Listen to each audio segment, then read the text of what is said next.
अहिले देशैभरि मनसुन निकै उग्र भइरहेको छ। लगातारको भारी वर्षाका कारण बाढी, पहिरो र डुबानले देशका विभिन्न भागमा ठुलो जनधनको क्षति भइरहेको छ।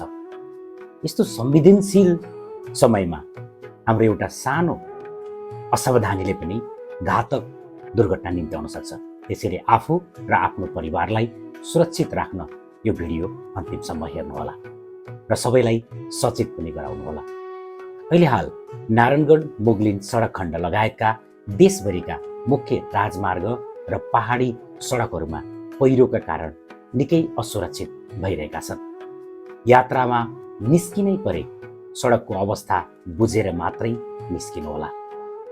नारायणी नदी तथा अन्य साना ठुला नदी र खोलाहरूमा जल सतहले खतराको बिन्दु पार गर्न लागिसकेको छ।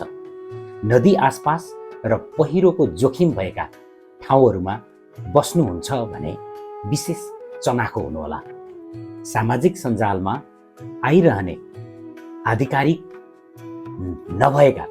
आधिकारिकता प्राप्त नभएका हल्लाहरूको पछाडि नलाग्नुहोला। आधिकारिक मौसम विज्ञान विभाग र स्थानीय प्रशासनको आधिकारिक सूचनालाई मात्र पछ्याउनुहोला। विपदको यो समयमा हामीले आफ्नो मात्र होइन, आफ्नो छरछिमेक र समुदायको पनि ख्याल राख्नुहोला। यदि तपाईँको आसपास कतै बाढी पस्ने वा पहिरो जाने खतरा देखिएमा ढिलो नगरी तुरन्तै सुरक्षित स्थानमा बसाइ सर्नुहोला।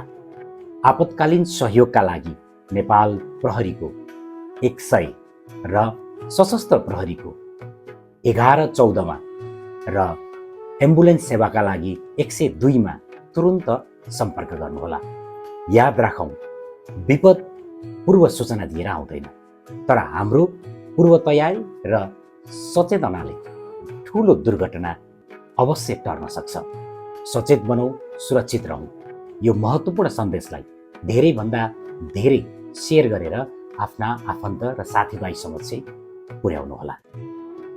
स्वस्थ रहनुहोस्, व्यस्त रहनुहोस् र सुरक्षित रहनुहोस्।